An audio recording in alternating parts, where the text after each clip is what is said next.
নমস্কার বন্ধুগণ, 7 অক্টোবর 2023 ঘড়িতে প্রায় 6টা বেজে 30 মিনিট হঠাৎ ইসরায়েলের মধ্যে ভয়ানক সাইরেনের শব্দ শুনতে পাওয়া যায়। আর এর কয়েক মিনিট পরই গাজার থেকে হাজার হাজার মিসাইল ইসরায়েলে এসে পড়ে।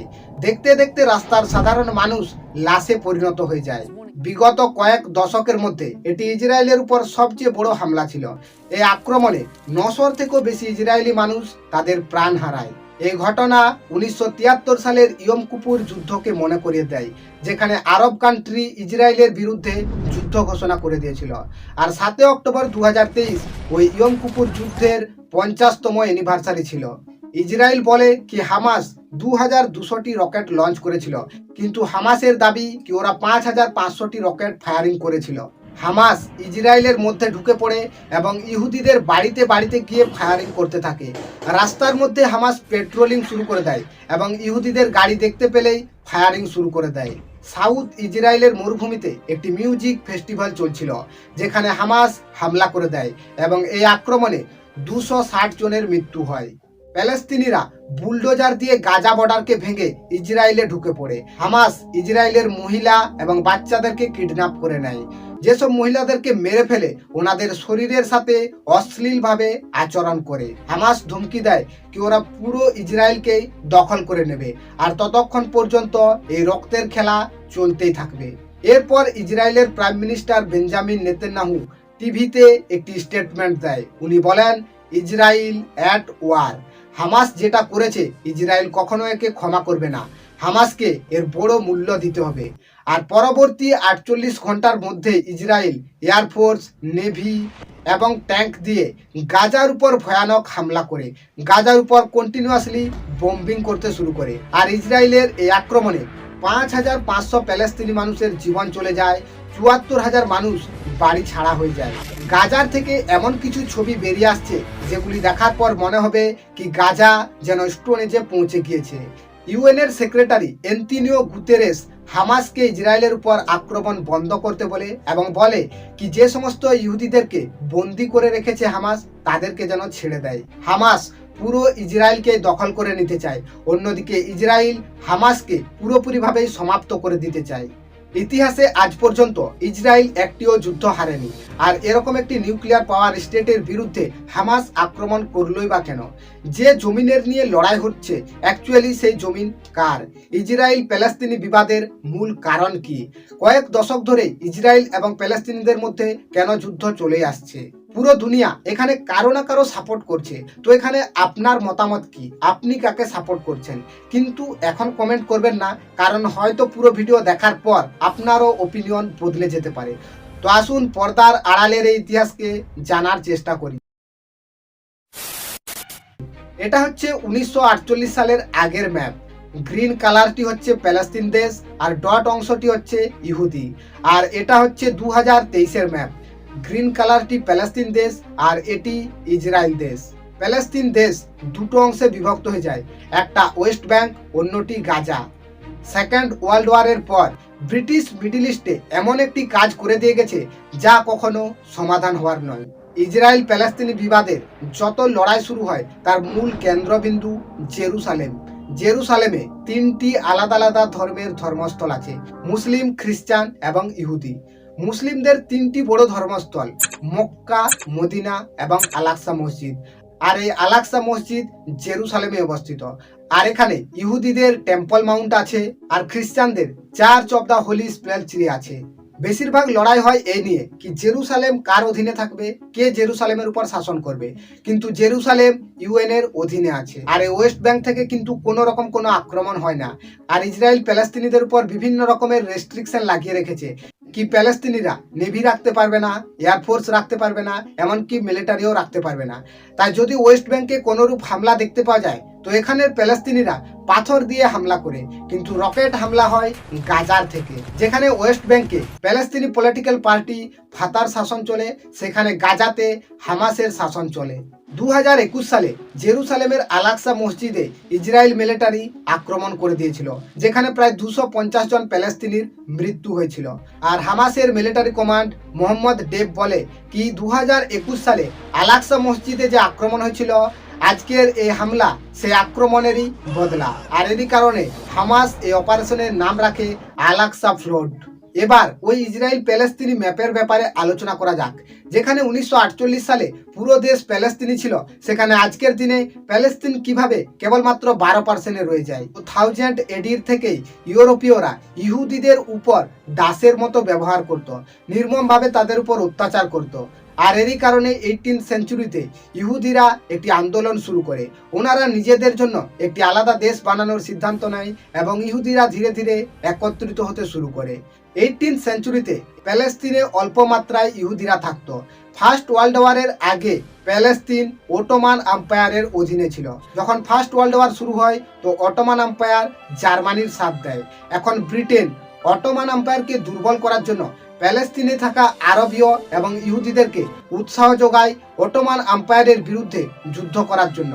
আরবীয়দেরকে বলে কি যদি অটোমান আম্পায়ার যুদ্ধে হেরে যায় তো প্যালেস্তিন দেশ তোমাদের এবং তোমরা স্বাধীন হয়ে যাবে। অন্যদিকে ব্যালফোর্ড ডিক্লারেশনে ইহুদিদের সাথে ব্রিটিশ একটি চুক্তি করে কি যদি অটোমান আম্পায়ার হেরে যায় তো প্যালেস্তিনে তোমাদের জন্য হোমল্যান্ড বানানো হবে। আর ইহুদিরা এই কথা শোনার পর সরাসরি অটোমান আম্পায়ারের বিরুদ্ধে দাঁড়িয়ে যায়। প্রথম বিশ্বযুদ্ধে জার্মানি এবং অটোমান আম্পায়ার হেরে যায়। ব্রিটিশ ইহুদিদেরকে প্রমিস করেছিল কি প্যালেস্তিনে ওনাদের জন্য হোমল্যান্ড বানাবে। আর এরই কারণে 1919 থেকে 36-এর মধ্যে ইউরোপের আলাদা আলাদা জায়গার থেকে 2.5 লাখ ইহুদি প্যালেস্তিন দেশে চলে আসে।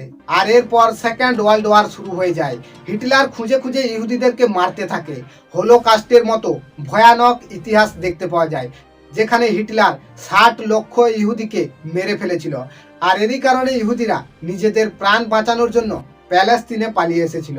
দ্বিতীয় বিশ্বযুদ্ধে জার্মানির হার হয় এবং অ্যালায়েন্স পাওয়ার জিতে যায়। 1918 সালে যেখানে প্যালেস্তিনে কেবলমাত্র 6% ইহুদি ছিল, 1948 পৌঁছাতে পৌঁছাতে সেই সংখ্যা 33%-এ পৌঁছে যায়।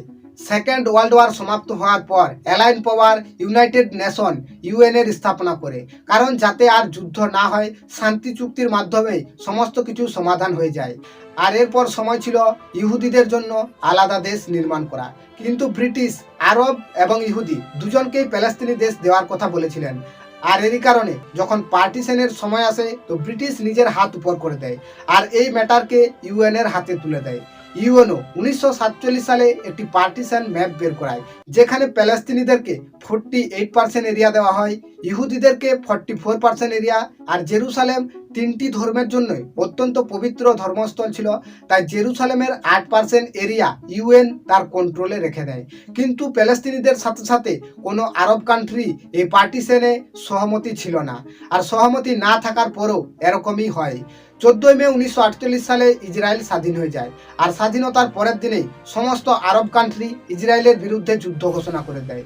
কিন্তু এখানে প্রশ্ন ছিল ইসরায়েলের অস্তিত্বের, কারণ যদি ইসরায়েল যুদ্ধে হেরে যায় তো দুনিয়ার নকশার থেকে ইসরায়েল চিরদিনের জন্য সমাপ্ত হয়ে যেত। আর এরই কারণে ইসরায়েল এই যুদ্ধ জিতে যায়। আর যেখানে ইউএন ইসরায়েলকে 44% এরিয়া দিয়েছিল, সেখানে যুদ্ধের পর ইসরায়েল 60% এরিয়া দখল করে নেয়। এই যুদ্ধের কারণে 7 লাখ প্যালেস্তিনি ঘর ছাড়া হয়ে যায়, যাদেরকে নাকবা রিফিউজিও বলা হয়। আর এই নাকবা রিফিউজি সূত্র হয় ইসরায়েল প্যালেস্তিনি বিবাদের।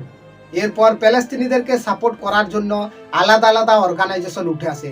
1964 সালে পিএলও প্যালেস্তিনি লিবারেশন অর্গানাইজেশনের স্থাপনা হয়। 1967 সালে 7টি আরব দেশ একসাথে মিলে ইসরায়েলের বিরুদ্ধে যুদ্ধ ঘোষণা করে দেয়, কিন্তু ইসরায়েল 6 দিনের মধ্যে ওই সমস্ত দেশকে হারিয়ে দেয় এবং আরও কিছু প্যালেস্তাইনের এরিয়া দখল করে নেয়। 1969 সালে ইয়াসের আরাফাত পিএলওর মেম্বার হয়। আর উনি বুঝতে পারেন কি যুদ্ধ করে ইসরায়েলের সাথে জিতা সহজ ব্যাপার নয়, তাই এবার ইসরায়েলের প্লেন হাইজ্যাক করা শুরু করে দেয়। 1977 পৌঁছাতে পৌঁছাতে 29টি প্লেন হাইজ্যাক করে নেয়। আর এরই কারণে ধীরে ধীরে পিএলওর প্রভাব বাড়তে শুরু করে। কিন্তু পিএলওর যেসব মেম্বাররা এই সমস্ত কাজ করত তারা লেবাননে থাকতো, কারণ যদি আশেপাশে থাকে তো ইসরায়েল হামলা করে দেবে। কিন্তু এবার ইসরায়েল সরাসরি লেবাননে আক্রমণ করে দেয়। আর এরপর পিএলও ধীরে ধীরে শান্তিপূর্ণতার রাস্তা স্বীকার করে নেয় এবং বলে কি 1948 সালে ইউএন আমাদেরকে যে 48% এরিয়া দিয়েছিল, আমাদেরকে সে 48% দিয়ে দাও, আমরা এতেই সন্তুষ্ট। কিন্তু ইসরায়েল ভাবে কি যদি এখন 48% এরিয়া দিয়ে দিই তাহলে পরবর্তী সময় সমস্ত আরব কান্ট্রি মিলে ইসরায়েলের পর আবার আক্রমণ করে দেবে আর ইসরায়েলকে পুরোপুরিভাবে সমাপ্ত করে দেবে। আর এরই কারণে ইসরায়েল অকুপাইড এরিয়া ফিরিয়ে দিতে অস্বীকার করে।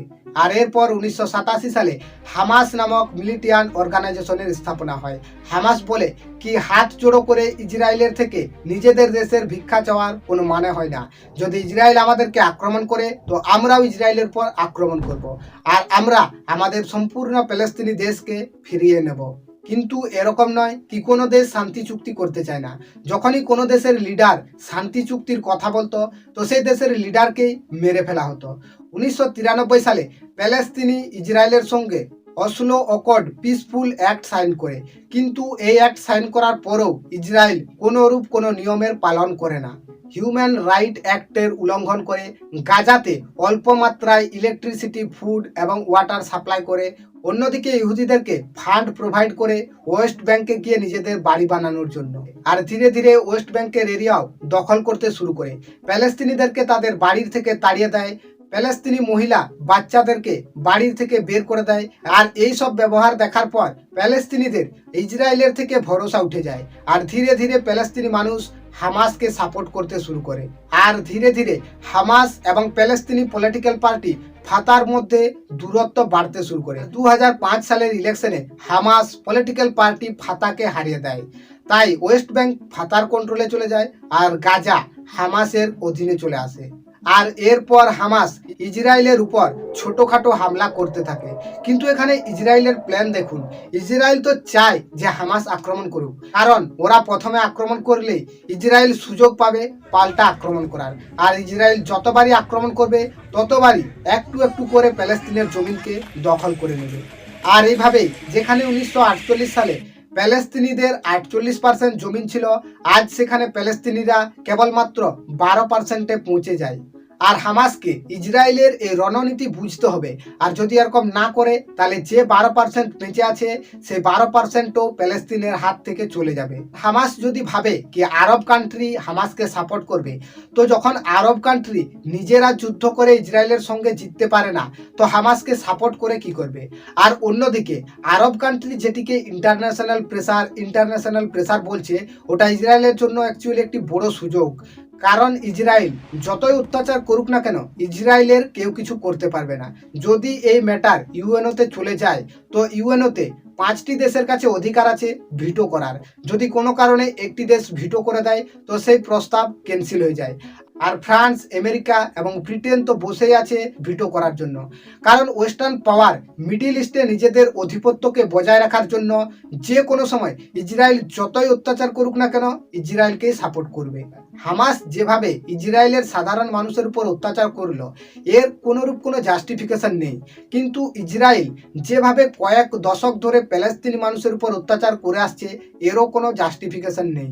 অন্যদিকে ইসরায়েলের কাছে একটি বাধ্যবাধকতাও আছে, কারণ যদি ইসরায়েল হাতিয়ার রেখে শান্তির চুক্তি করে তো তাহলে হয়তো প্যালেস্তিনি ইসরায়েল বিবাদ বন্ধ হয়ে যাবে, কিন্তু কয়েক দশকের মধ্যেই আরব কান্ট্রি ইসরায়েলকে দুনিয়ার নকশার থেকে মিটিয়ে দেবে। No weapons, no Israel. তাই ইসরায়েলকে নিজের আত্মরক্ষার জন্য হাতিয়ার তুলতেই হবে। আর এরকম নয় কি একজনেরই দোষ এখানে দুই পক্ষেরই আছে, কিন্তু এর জন্য সাধারণ মানুষকে নিজেদের প্রাণ হারাতে হচ্ছে। তো আপনি কাকে সাপোর্ট করছেন এই বিষয়ে আপনার মতামত কি? যদি আমার পার্সোনাল ওপিনিয়নের কথা বলা হয় তো আমি ইসরায়েলকে সাপোর্ট করি বা প্যালেস্তিনিকে সাপোর্ট করি। যদি অন্য কোনো দেশ এই যুদ্ধে ইনভলভ না হয় তো এই যুদ্ধে ইসরায়েলই জয়লাভ করবে, কিন্তু এই যুদ্ধের পরিণতি স্বরূপ ইসরায়েলি হোক বা প্যালেস্তিনি হোক দুই দেশেরই সাধারণ মানুষকে তাদের প্রাণ হারাতে হবে। তাই হামাসের কম্প্রোমাইজ করে নেওয়া উচিত, কারণ যতই যুদ্ধ করুক না কেন Hamas end of the day ইসরায়েলই জিতবে। আশা করছি ভিডিও আগের মতো ইনফরমেটিভ ছিল। ভিডিওটি দেখার জন্য আপনাকে অসংখ্য ধন্যবাদ। আপনার দিনটি শুভ হোক।